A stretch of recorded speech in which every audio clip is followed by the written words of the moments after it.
这一讲我们继续关注武帝元丰3年的朝鲜事件。先前杨仆巡至两路大军分进合击，却因为各行其事的缘故，非但没有形成合力，反而杨仆竟给巡至拆台，导致王显成迟迟攻不下来。直到武帝派出了济南太守公孙绥，就在阵前逮捕了杨仆，两军合并由巡至全权指挥，这才打破了焦灼的态势。站在巡至的角度，事情推进到这一步，自然是只能胜不能败。而在巡至破釜沉舟式的强攻之下，王显成被攻克，看来只是一个时间问题了。王显城内一旦人们看清了败亡的命运，自然就开始人心涣散了。我们看古今中外的各种战争，凡是坚城固守的局面，守城的一方最怕人心涣散，相反，攻城的一方总是要想方设法让城内的守军人心涣散。攻城一方的经典策略是围3缺1，特意不让包围圈合拢，让守军明明白白看到自己随时想逃都有路可逃。守城一方的经典策略是制造势不两立的局面，让每一个自己人都明明白白的知道，无论逃亡还是投降，都只有死路一条。想想战国年间的齐国统帅田丹是怎么固守孤城的。明明城外围城的燕国人和城里守城的齐国人并没有你死我活的仇恨，但田丹主动激化矛盾，又使燕国人，又是虐待齐国俘虏，又是刨齐国人的祖坟，充分把敌人变成妖魔。这样一来，城内的居民才可以同仇敌忾，真正团结在自己周围。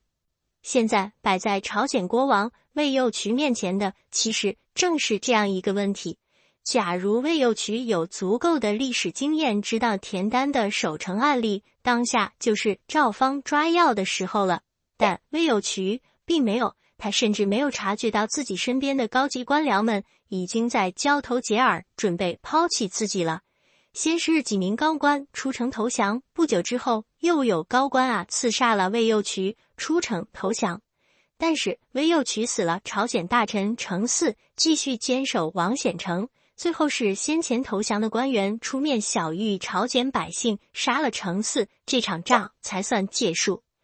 接下来该怎么办呢？按照传统，既然胜负已分，作为首恶分子的朝鲜国王魏右渠已经死了，那就扶植一位新王，汉帝国和朝鲜国正式确立藩属关系。但是事情并没有朝着这个方向发展，这很可能是因为最近几年汉帝国一直在开疆拓土，高歌猛进，太顺了，所以顺势就把朝鲜国和至少朝鲜半岛的北部纳入郡县体系，分为洛郎、临屯、玄图、真番4郡。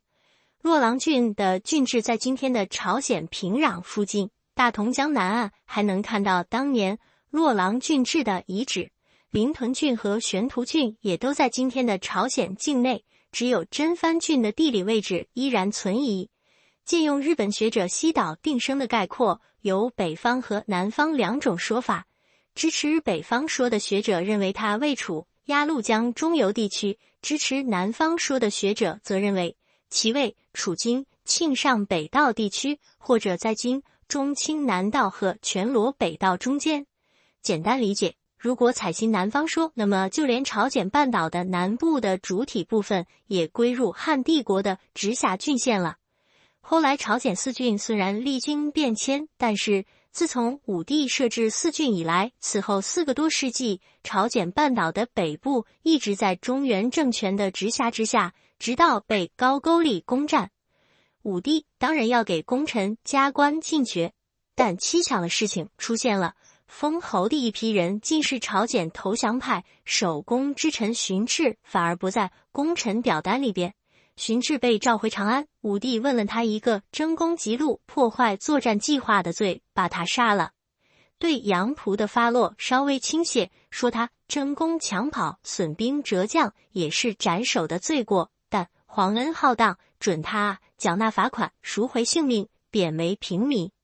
上讲谈到荀炽和杨仆特别不合拍，让战局陷入焦灼状态。武帝派济南太守公孙绥到前线做统筹，公孙绥拘捕了杨仆，荀质合并了杨仆的部队。因为这件事，《史记》和《汉书》对公孙燧的下掌各执一词。《史记》说武帝把公孙燧杀了，《汉书》说武帝批准了公孙燧的方案，到底孰是孰非呢？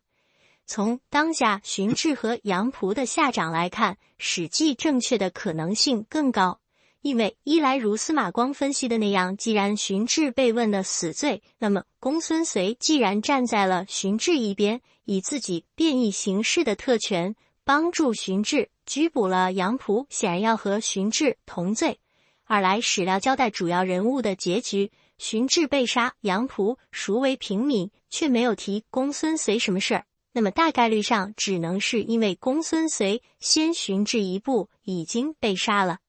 那么事情的真相到底是什么呢？从现有的史料记载来看，公孙燧作为朝廷特使，就是一位手握尚方宝剑的钦差大臣。如果不是他果断拘捕了杨仆，僵局依然不会被打破。这样一看，公孙燧的处置合情合理，妥善运用了武帝赋予的特权，真不知道怎么就被杀了。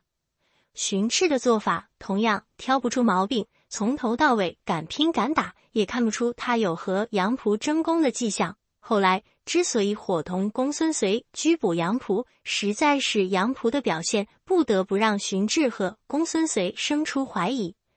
荀质被杀，罪名极度同僚，为了争功不择手段，不惜破坏了原定的作战计划。但问题是，这个罪名扣在杨仆头上才合适，为什么要怪荀质呢？真正为了争功不顾大局的杨仆，反而只被问了一个轻罪，最后虽然不能说是全身而退，至少保全了性命。是非曲直颠倒到了这个程度，真让人百思不得其解。要么是武帝这个时候已经头脑不清了，开始露出昏君的苗头了，要么是作战经过并没有被全部记录在案，缺失的那些内容确实可以凿实公孙燧和荀质的罪名。时期魏将军骠骑列传里面附有荀质的简短履历，说荀质出征朝鲜没有功劳，因为逮捕杨仆的罪名被依法处死。如果这段记载属实，也不知道荀质所谓没有功劳到底是明明立下了汗马功劳，却没有被朝廷认可，还是《史记·朝鲜列传》活灵活现记载的荀质各种敢拼敢打都只是传言，真相已经不得而知了。司马迁在《史记·朝鲜列传》的结尾对整件事的所有人挨个点评，说魏右渠自以为占了地利，政权稳固，结果国破家亡，断了魏家的香火。涉和为了立功刺杀朝鲜将军，让两个国家兵戎相见。杨仆心胸狭隘，招致了不必要的怀疑。荀质因为争功和公孙燧一样被朝廷诛杀。无论杨仆军团还是荀质军团，全都打得很糟糕，不露脸儿，两军的指战员就没有一个人因功封侯。这也算开历史的先河了。我们看先前的各种军事行动胜利之后，总要论功行赏，封侯赐金，唯独这一次明明征服了朝鲜，一战开辟了洛郎4郡，而且从战略高度来看，这就相当于斩断了匈奴的左臂。先前回耶王归降，河曲走廊打通，已经斩断匈奴右臂了。这一下，匈奴的左膀右臂全都没了，再也牵不起冒读单于时代的狂风大浪了。如此重要的军事成就，不但没人封侯，两位主帅还一个被杀，一个贬为平民，实在是让人看不懂。资治通鉴在事情的最后引用了班固《汉书地理志》的一段文字，大意是：洛郎、玄陀一带原本是周武王灭商之后给商朝贤人箕子的封国，箕子当年给这里带来了礼仪和农耕纺织技术，给百姓的禁令也只有简单的8条，所以朝鲜民风淳朴，路不拾遗，夜不闭户。等划入汉帝国郡县体系之后，郡县官吏一开始都是从邻近的辽东郡派过来的，还涌进了不少商人。这些汉人到了朝鲜，发现这里简直就是个为非作歹的乐园啊！本地人不是夜不闭户吗？汉人呢就趁着夜色为所欲为了，朝鲜的民风就这样败坏起来。到了班固生活的东汉时代，法令已经从当初的寥寥8条发展到了60多条。但即便如此，朝鲜人天性温和，和北方、西方、南方的蛮夷完全不一样。司马光的引述就到此为止了。其实班固接下来说了一条很重要的信息，那就是洛郎海中有倭人，分为上百个国家，年年都来朝贡。这条记载很简短，也不好说在多大程度上是靠谱的。《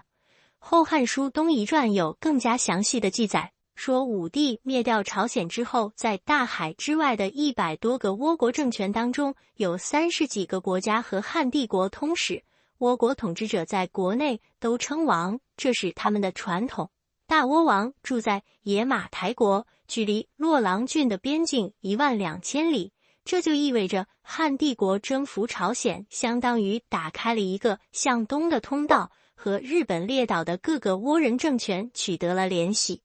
有史可查的中日交流就是从这个时间点开始的。借用日本学者四则勋的说法，洛郎郡的设置是一个标志性事件，它标志着倭国加入了以汉朝为中心的东亚政治世界。最后，本年度还有2件不算很大的大事件，一个是胶西王刘端过世，二是武都郡有氐族人叛乱，汉政府将这部分氐族人迁徙到酒泉郡安置。元丰3年到此结束，我们下一讲再见。